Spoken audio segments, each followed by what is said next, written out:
டேய் ஒண்ணுமே இல்ல, கட்சி ஆரம்பிச்சு ஒண்ணுமே இல்ல. இசட்டு பிரிவு, ஒய் பிரிவு, சட்டு பிரிவு பாதுகாப்பு.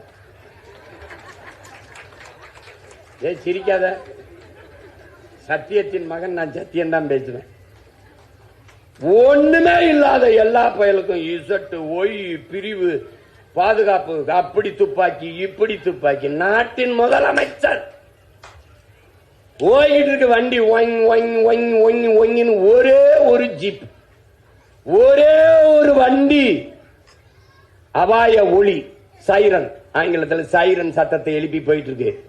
நிப்பாட்டுன்னு நிப்பாட்டு, அவனை கூப்பிடு, இங்க வா இங்க வா. அது என்னது, அது என்னது? நான் செத்தா போயிட்டேன், முன்னாடி சங்கூதிட்டு போயிட்டு இருக்க, இங்க வா பாதுகாப்பு. ஏய் நான் என்ன பாகிஸ்தான்ல போறேன், சொந்த நாட்டில் போறதுக்கு எதுக்கு போய் பாதுகாப்பு? தண்ட செலவு, தண்ட செலவு, கர்மம் கர்மம். வண்டியை கொண்டு ஸ்டேஷன் நிப்பாட்டு, போ போன்னு. இப்படி ஒரு தலைவன் வாழ்ந்தான் என்றால் உன்னால் நம்ப முடியுதா?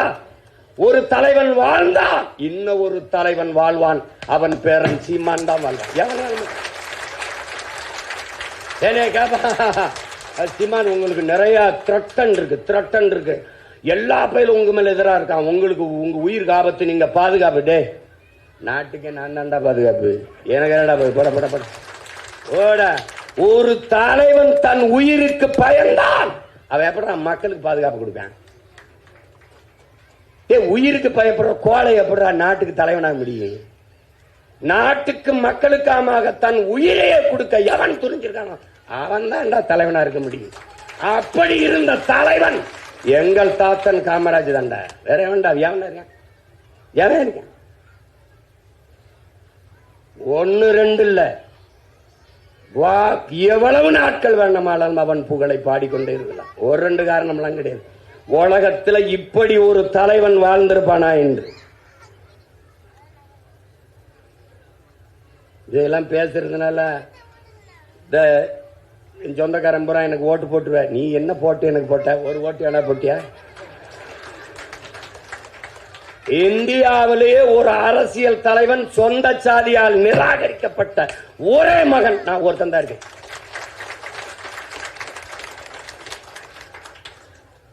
யாருமே போடாமல் 36,50,000 ஓட்டை பெற்று மூன்றாவது பெரிய கட்சியாய் வந்து நிக்கிற ஒரே மகன் இந்த தமிழ்நாட்டு அரசியல் வரலாற்றில் நான் தான் இருக்கேன். தலைவர் எப்படி வந்தாரு? எதுக்குமே வர மாட்டாரு, இதுக்கு எப்படி வந்தாரு அப்படின்னு என்னை யாரும் கூப்பிட மாட்டாங்க. ஏன்னு கேளு, அவன் ஒருத்தனையாவது விட்டுருவான். அவனையும் கொண்டு போய் இந்த சால்வையை போத்தி, அப்படி சாதி சால்வையை போத்தி மூடிட வேண்டாம். அவனையாவது விடுவான். அவனாவது தாத்தாவுக்கு உண்மையான பேரனா இருந்து உழைக்கிட்டு. இங்க பேசிய என் தம்பி மருத்துவர் சொன்னான் பாருங்க, காமராஜ்ங்கிற ஒரு தலைவன் நாடாருக்கானவன் என்று எண்ணுவது போல அவரை சிறுமைப்படுத்துவது உலகத்தில் எதுவும் இல்லை. பேசிய என் தம்பி சந்திரசேகர் பேசினான். மூதறிஞர் ராஜாஜி 6000 பள்ளிக்கூடங்களை மூடிவிட்டார் காசு இல்லைன்ட்டு.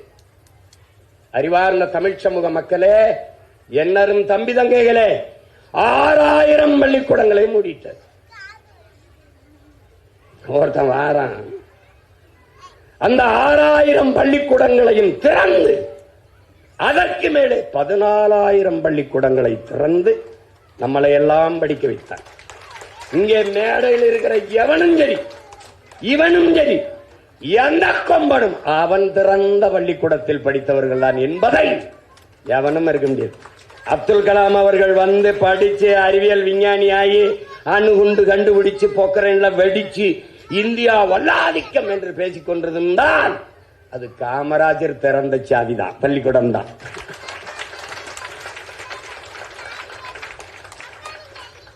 அவன் பள்ளிக்கூடம் திறந்தது அவன் ஜாதிக்கு இல்லையே, அவன் ஜாதி பிள்ளைக்கு இல்லையே.